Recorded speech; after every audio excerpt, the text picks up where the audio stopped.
వేసుకోవాలి. వేసి ఫ్రై చేశాక అందులో రెడీగా కట్ చేసుకుని ఉంచుకున్న దొండకాయని వర్టికల్ సైజులో స్మాల్ పీసెస్లో కట్ చేసుకున్న దొండకాయలని అందులో వేసి సిమ్లో సన్నని మంట ఫ్లేమ్లో ఒక 30 మినిట్స్ ఉడికించాలి. కూర బాగా ఉడికాక తగినంత ఉప్పు కారం వేసి ఫ్రై చేసి సైడ్ని పెట్టుకోవాలి.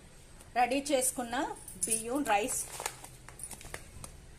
అన్నం రెడీగా కుక్ అయ్యాక ఈ రెడీ చేసుకున్న కర్రీలో ఆ రైస్ కలిపి ఒక 10 మినిట్స్ ఫ్లేమ్లో మీడియం ఫ్లేమ్లో పెట్టి కుక్ చేసుకుంటే దొండకాయ రైస్ రెడీ అవుతుంది.